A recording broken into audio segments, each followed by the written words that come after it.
عوام آج ان خدشات میں گھرے ہیں کہ سیاستدانوں، عسکری اور ریاستی اداروں نے امریکی فوج اور جاسوسوں کو پاکستان میں کھلی چھوٹ دے کر امریکی اسپیشل فورسز کے ایبٹ آباد میں خفیہ آپریشن کی راہ ہموار کی اور قائد اعظم محمد علی جناح کے پاکستان کی ساکھ عالمی برادری میں داؤ پر لگا دی۔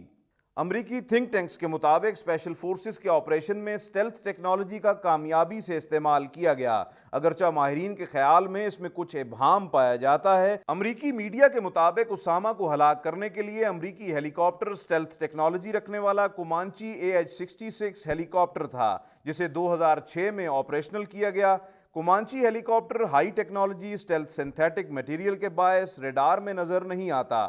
یہ انفرا ریڈ ریڈار اور لو لائٹ ٹیلی ویژن کے ذریعے ہدف کا تعین کرتا ہے، کسی بھی موسم میں سطح زمین کے قریب ہدف تک رسائی حاصل کرتا اور اس کے روٹرز انتہائی کم آواز پیدا کرتے ہیں۔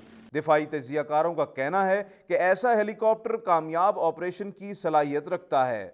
لیٹسٹ جو اسٹیلتھ ٹیکنالوجی ہے کہ آپ اتنا جہاز کا اس طرح کا پینٹ ہوتا ہے کہ ریڈار اس کو پک ہی نہیں کر سکتا، یہ صرف ٹیکنالوجی امریکہ کے پاس ہے۔ نمبر 2 بات یہ ہوتی ہے کہ وہ پہاڑیوں کے پیچھے چھپ کے تو وہ آتا ہے تاکہ آپ ریڈار جو کہ ویژول کور کرتا ہے وہ نہیں کر سکتا، اور تیسرا وہ پھر گیپس کو ڈھونڈتے ہیں۔ 2 ٹربو انجن سے لیس کومانچی اسکور اسکائی ہیلی کاپٹر کی کم سے کم رفتار 161 اور انتہائی رفتار 172 ناٹ ہے۔ یہ کسی لڑاکا جہاز سے زیادہ برق رفتاری کے ساتھ صرف 6 سیکنڈ میں 180 ڈگری زاویے پر مڑنے، پشت کی جانب اڑنے اور بلندی سے غوطہ لگانے کی مکمل صلاحیت رکھتا ہے۔ دفاعی تجزیہ کاروں کے خیال میں اگر ہیلی کاپٹر کو مار گرایا جاتا تو امریکہ سمیت عالمی برادری اسامہ کو بچانے کا راگ الاپ کر پاکستان کے خلاف نیا محاذ کھول سکتی تھی۔ کہ اگر یہ آپ گرا دیتے ہیلی کاپٹر تو یہ کہتے ہیں کہ دیکھیں ہم نہ کہتے تھے کہ آپ کی آرمی نے اور آپ کی ایئر فورس جو ہے اسامہ کا واضح دفاع کر رہی تھی، جس کی وجہ سے انہوں نے بجائے اس کے کہ اسامہ باہر نکلتا انہوں نے یہ ہیلی کاپٹر گرا دیا، اور اس طرح وہ سلسلہ بھی آپ کے سر ہو جاتا۔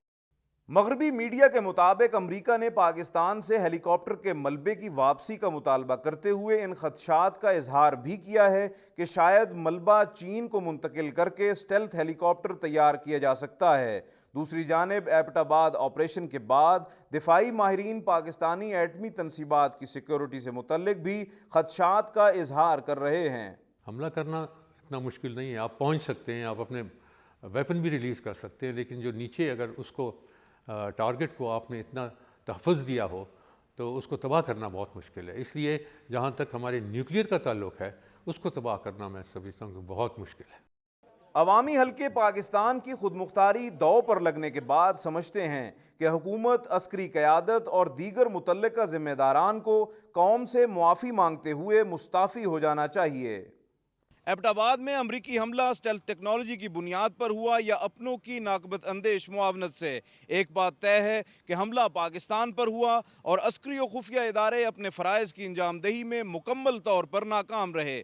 فیصل رضا خان، ڈان نیوز، اسلام آباد۔